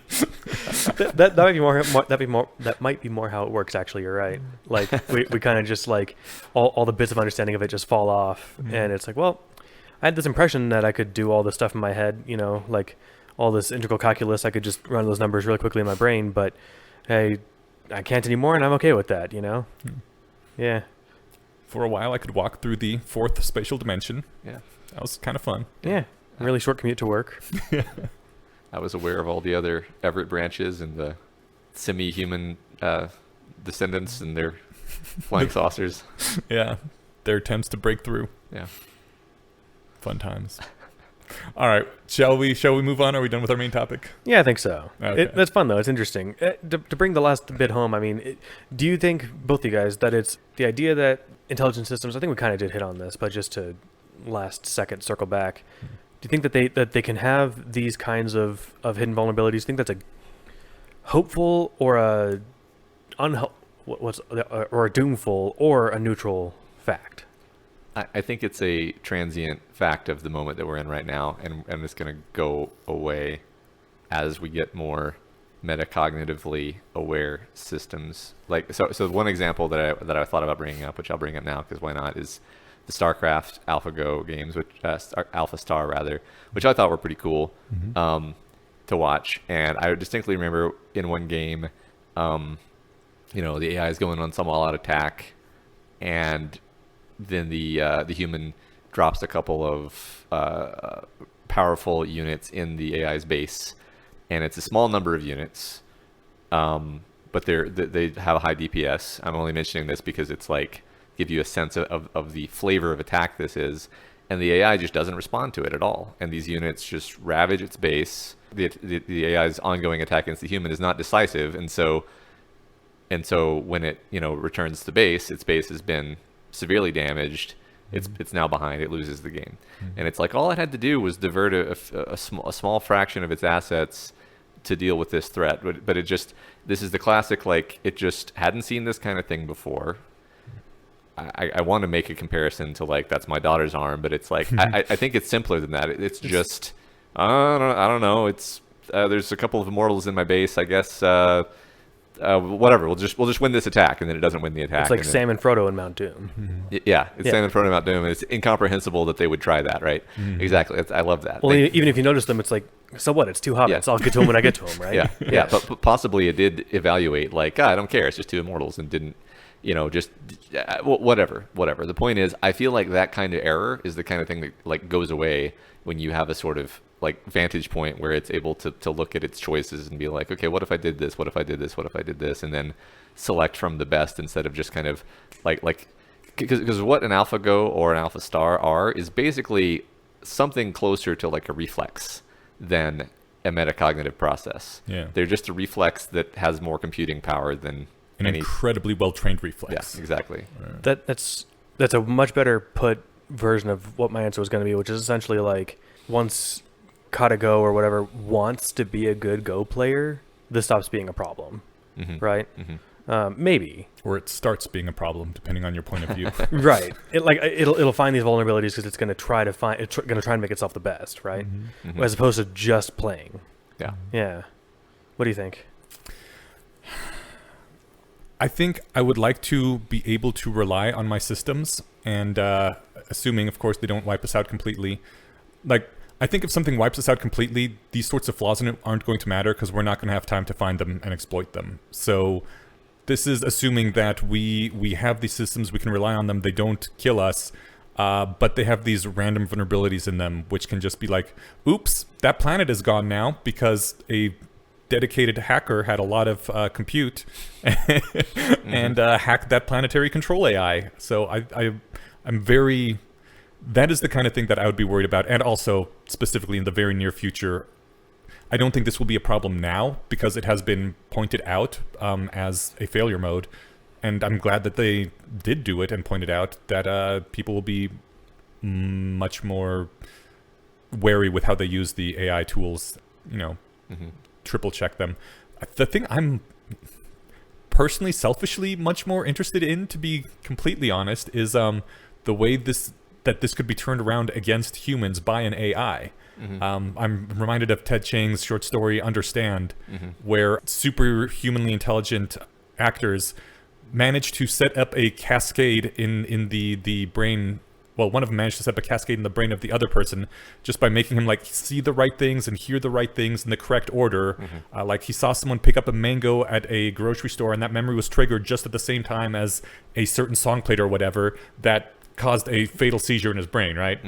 And I'm like, if an AI can set up a thing that reliably hacks humans to always, like, do something, possibly even without their knowledge, they could have a very easy win condition for taking over the planet and continuing to have, power plants run by us and all those other things. And it's not impossible that we have such a KataGo style blind spot in us that can just be exploited and we don't even realize it. If it, like, it's like, oh yeah, I can show them this very specific shade of orange and play this note, and they'll just drop dead. Right. Yeah. Oh man. Or they'll just do the next thing that I say for the next minute. And just can keep doing that. Maybe it'll take, like, a lot of setup to do, but you can slowly drive a human semi-mad, and great fun. And you'd only need to do it to a small percentage of the humans if you get the ones that are in charge. Yeah. Well, let's move on to the less wrong posts. Before we do that, generally we talk about the Guild of the Rose, and today we are privileged enough to have a Guild of the Rose founder in the room with us. That's right. Oh, me, yes. Yes. The Guild of the Rose is a rationalist organization for community and self-improvement that is organized online. It's cool. I've actually got to hang out with some Guild people in person recently. Alex made kind of a tour. So head on over to guildoftheRose.org to get a sense of the kinds of stuff that we do. It's funny. I was listening to a Bayesian Conspiracy episode from way back where you guys discussed my post where I wrote about the basically sort of a narrative framing on, hey, why don't we have a rationalist, like a real rationalist community, like a community that's trying to be a community, and and that's the Guild of the Rose is an outgrowth of our efforts to try to build something around this idea that, hey, we could all be doing better at this. We could be doing better at this individually and collectively. And so let's all join our energies together and try to make that happen. And I think that we have made a lot of progress in that. So come join us. Can I just say how awesome it is that like you actually did that? Because execution is fucking hard. Like ideas are cheap, but making them happen is insanely difficult to do. And the fact that you've done it is just amazing to me. Well, I appreciate that. And I have, I take the compliment, but also I very earnestly have to say wouldn't have happened without the joint effort of a lot of people and their time and dedication over a very long period of time. I mean, it's funny, we've been going on with the Guild for like 3 years now, and it has evolved and changed because we have a rationalist empirical mindset towards things where we'll try things and they don't quite work as well as we thought they would. We tweak, we improve, and we're always doing that. And it's taken really, just showing up week after week with a firm, intent to see something like this work. Yeah. And I should clarify, I was looking at you personally, but I meant you in the broader sense of the Guild of the Rose leadership. Yeah, definitely. And even, the members themselves continue to show up week after week and better themselves, which I find admirable, actually. Yeah. Maybe all of you working together can make yourself robust against AI hacks. Mm-hmm.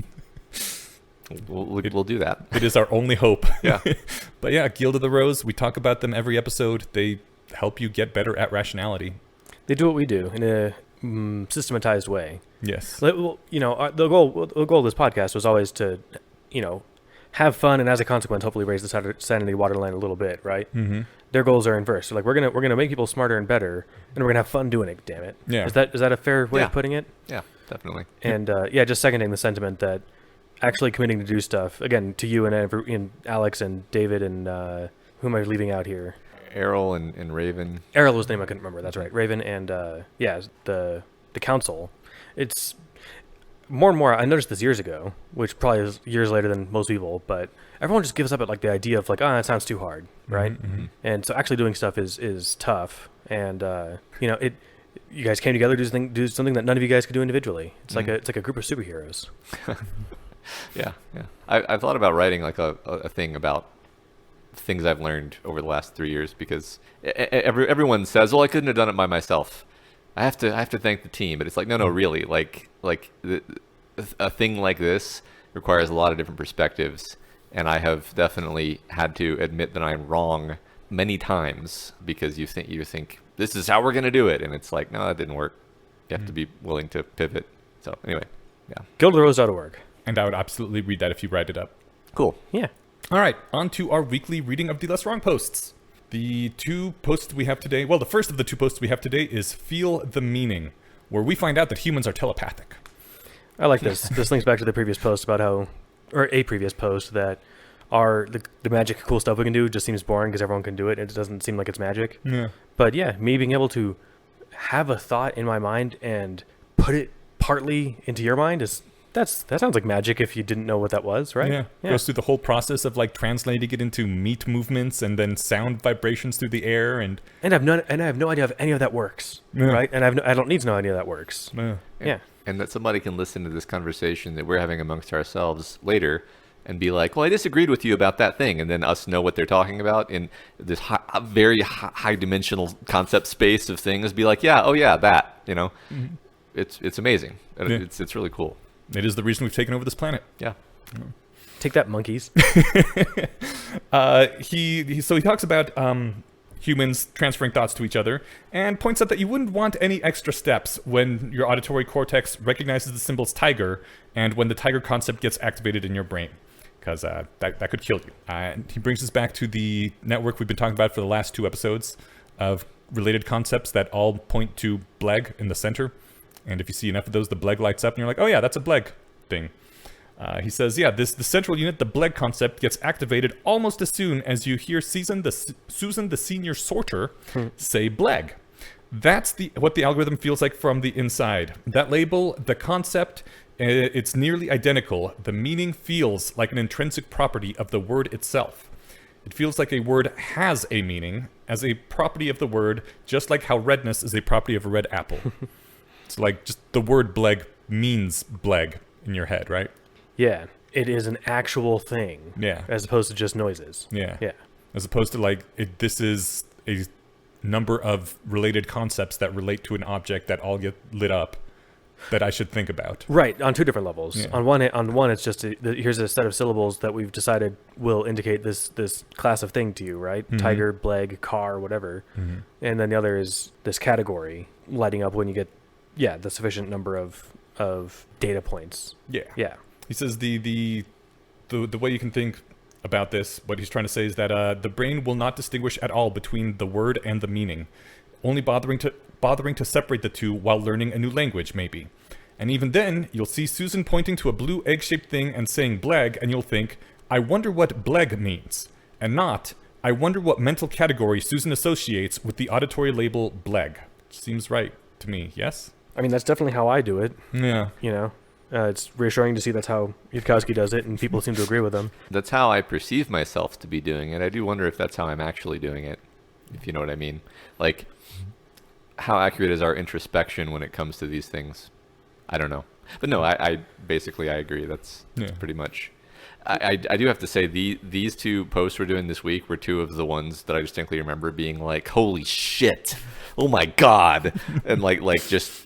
it just changes the way you think and talk and argue for the rest of your life, because you can never go back to arguing about whether atheism is a religion after you've read these posts. You're just like, oh, this is stupid. I see what I'm doing. I see what you're doing. Let's not do this. Yeah, I am realizing that as we go back through a lot of these, that these were the ones that I found, really pronounced and stuff back when I first read them. And now it's no less profound for me now having a better understanding of it, but it makes me actually feel like I've learned something in the last 10, 15 years. Yeah. So that's nice. Yeah. But it's like, oh yeah, now I understand this and it seems intuitive. Mm-hmm. Before, I remember this blowing my mind. Yeah. Yeah. The last thing I pulled out of here is that Albert feels intuitively that the word sound has a meaning, and that meaning is acoustic vibrations. Which I guess I agree, because I'm a human running on the same software, right? Mm-hmm. Like, that's what it feels like to know what the meaning of a word is. Yeah, I think that, like Matt said, we don't know what if our introspection is spot on, but I think that level of processing is what we do most of the time. It doesn't really require introspection. Yeah.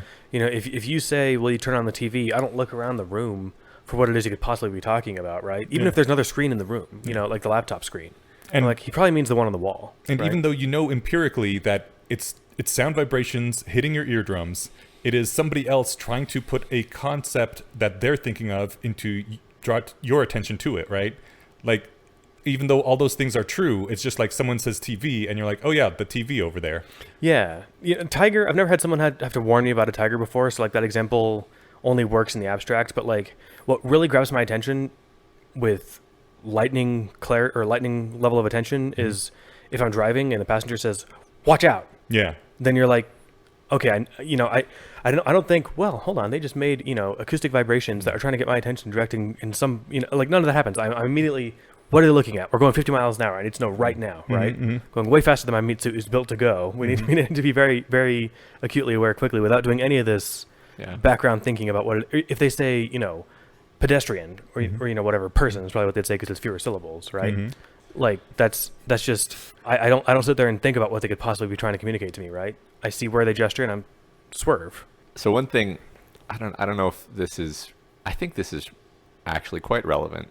So I now have two stories that are similar. Well, one of the stories happened very recently. The first was when I was a little kid, I was playing on a beach, and I heard this terrible rustling lunging at me from the bushes, and I out of my peripheral vision I could see something, and I hallucinated that there was orange, and I ran. Yeah. And it turned out it was a pair of monitor lizards chasing each other with no orange whatsoever. But like my brain was like basically literally saying tiger and like hallucinating a tiger there for me. Cool. And then another recent thing happened. I was snorkeling at night in the ocean, and kind of shined my flashlight in a direction and saw just like a ghostly shape vanish into the darkness, and my brain saw giant bull shark vanishing into the darkness. And then I realized later, because they kept coming back, they were actually these big silver fish called tarpon, which are quite big but not dangerous.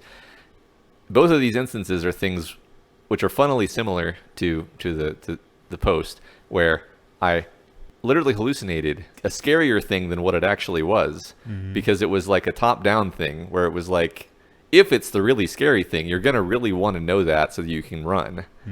So it just made me see the scarier thing, which is like a higher level than just the semantic operation we're talking about, because we're talking about words here. But I'm like, what I experienced, I can tell you, I like saw a bull shark. I saw a shark, but no, there was no shark. So, anyway. What's really cool about that is it vaguely relates to like the panpsychism or like genetic intelligence or genetic memory. And it's like you've never ran from a tiger in your life, right? And yet you were primed to, just in case, you know, when you saw these two lizards. Like, and I like, my mom was, after it happened, was like, why did you in a nice way, why did you run like a little baby girl when that happened? And I was like, I saw a tiger, okay? I saw a tiger. And anyway, it's really cool. It is weird, right? But yeah, anyway. Yeah, our brains do this on a lot of levels. I think his case for telepathy is particularly strong when you think about obscenities. Like, we don't give a fuck about words like fuck anymore, right? But there's certain words which just hearing somebody say them like puts you on edge immediately. Sometimes gets your heart rate going. I mean, yeah, it's surprising. Yeah. So that's just how your brain reacts with certain terms. Some words are like tigers. Yeah. All right, the next post. Next post is the argument from common usage. I love this post a lot. Surely there is a social imperative to use words in a commonly understood way. Does not our human telepathy, our valuable power of language, rely on mutual coordination to work? Seems like a true thing, yes? Yeah. I mean, we got to have some overlap, right? Otherwise, we'd have a hard time hunting food together. Right. How do I know if we're talking about AI or shoes if we keep not using the same words? It is in our mutual interest that we use the same word for similar concepts. He tries this back to the talk that we skipped over basically a couple of weeks ago, between sound, whether it makes a sound when a tree falls in the forest. Albert's appeal to the argument from common usage is for the sole purpose of rhetorically accusing Barry of breaking the agreement and endangering the public good. He's like, you're not using sound the way everybody else uses sound. Barry responds by challenging Albert for the authority to define the word. So at this point, they're not actually talking about reality anymore. They're talking about who has the power to define words, because that determines who wins the argument. Right. Neither of them are talking about trees and forests at this point. Yeah. Yeah. This is his point, that when both sides know what the other side wants to say, and both sides accuse the other side of defecting from common usage, then whatever it is they are about, it is clearly not working out a way to communicate with each other. Which goes back to, I guess, what are you trying to use words for in the first place? Are you trying to communicate, or are you trying to win some kind of political game here? Depends. It does depend. Yeah, unfortunately. Yeah. And he ends with, if the question is how to cluster together similar things for purposes of inference, empirical predictions will depend on the answer, which means that definitions can be wrong. A conflict of predictions cannot be settled by an opinion poll. So if your words refer to something in the real world, then your words can actually be wrong if you're using them in the wrong way.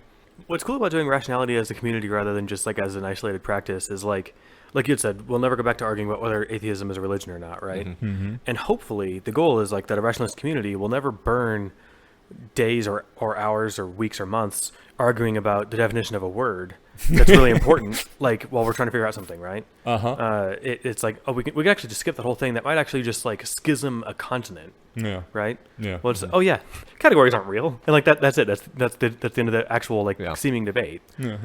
I think that we still fall into the trap sometimes, but I feel like we're trying as a community to be inoculated against that sort of category mistake, right? Which is helpful. Yeah. I can't remember if I said this last week or if I just thought it, or last episode, but you know, like this whole digression on language is I think one of the goals is like, I don't want to have 2 years worth of arguments with people about what intelligence is when I'm talking about building an AGI. So this is all just setting the groundwork for like saying, read those. I'm not going to argue with about it, and this is me not dodging your argument. This is me saying that's a stupid argument to have, right? Yeah. I am sort of shocked how much this applies to the modern day when it was written 15 years ago and none of the current definitional arguments were on the horizon. Yeah, it's startlingly apropos. Yeah. Yeah, if we have a time traveler, it might be Yudkowsky. Yeah, could be. It's funny. I mean, I don't necessarily always think that these debates that Eliezer has been having on different podcasts are the best thing ever. But it is always satisfying when somebody tries to be like, aha, I'm gonna weasel you into some specific definition of a word, and then I'm gonna gotcha. And then Eliezer is just like the ninja master, just like casually deflects, like, let's not worry about the definition of a specific word. What are you actually trying to say? And they're like, oh, because people are so not used to that maneuver, which is, the one that we all use all the time. Yeah, it's a good maneuver. Yeah, it's a big time saver, and it does seem like you said, like a magic kung fu move when you watch a lot of other arguments. I don't know if they're still friendly or not, but like years ago, Sam Harris and Dan Dennett had a big argument about free will, and it's I think only because they used the words free will in their argument. And Dan Dennett had that like nice essay on Rappaport's rules of argument about like being able to restate your opponent's position so well that they thank you for putting it so eloquently. And the way that he like summarized Harris's book was like, this is such a great book and that illustrates all wrong ways to think about this. And Harris is like, Harris replies like your espoused Rappaport's rules utterly failed you. But the best thing you can say about it is that this is just great instruction on how poorly to think. Yeah. But it's like, at the end of the day, they actually don't agree. They don't disagree on any observable. They had like a nice podcast that was actually recorded like in a bar, and it's like, oh yeah, no, if Tiger Woods missed a shot, he could take the shot over and over. He's going to miss it over and over. Yeah, of course. It's like there's no choice in there. It's just that's just what happened. It's like, then what are we actually disagreeing about? I don't think either of them had read these sequence posts yet, so I'd be interested to see if I think Sam has actually read all of AI to Zombies in the years since. If you'd still fall for that kind of argument, or for that sort of debate in the future, but not if you took these to heart. It's true. Yeah, I do like the admonition that if you're trying to talk about reality, you can make empirical predictions which can be tested. All right. For next time, our Less Wrong poster will be empty labels and taboo your words. That one rings a bell. Yes. And that's where this all kind of pinnacles, right? Yeah. I believe so, yeah. But I won't spoil it, so we'll be back in 2 weeks to talk about that one. I'd be surprised if more than 2% of our listeners don't already know. Probably. Yeah. But, I mean, that's the big trick to solving this, Yeah. All right. Well, find out in 2 weeks. Yes.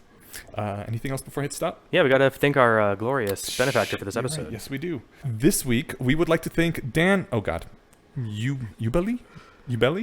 Your guess is as good as mine. Thanks, Dan. Dan Ubelli, thank you very much for helping support the podcast, helping us talk about our various blind spots, like which podcasts we should support with money. We always flounder here. Matt, how do you eloquently navigate this situation? We just say thank you. Yeah, the thing is, it sounds disingenuous if you just say it sounds like you didn't give it like the emotional impact. It doesn't, like it does when you guys say it, but it's like it doesn't feel like I'm giving it the emotional lift it deserves unless each one is specified or special and articulately different. But it's the same general vibe of like, thanks, this means a lot, we appreciate it. And we really do. It keeps us going. Yeah, totally. All right. Thank you very much. Come back in 2 weeks. And if anything has happened between now and when this releases 2.5 weeks from now, not our fault. The future is unpredictable. Yeah. But better just start adding that disclaimer to everything, I think. I mean, usually we record 2 or 3 days before it releases. Oh, okay. I see. Now it's like 2.5 weeks in advance, and I'm like, well, maybe we'll have room temperature superconductors. Yeah, hopefully this is an embarrassingly out-of-date conversation on that, right? Yeah, I never got a chance to bet anybody that 2-to-1 odds at $50 or whatever that this was going to be a nothing burger. Yeah. But it would have been a bet I would have been so happy to lose. Yeah. Oh well, maybe next physics breakthrough. We will keep that in mind. Maybe we'll have it in a couple weeks. We'll see you then. Hell yeah.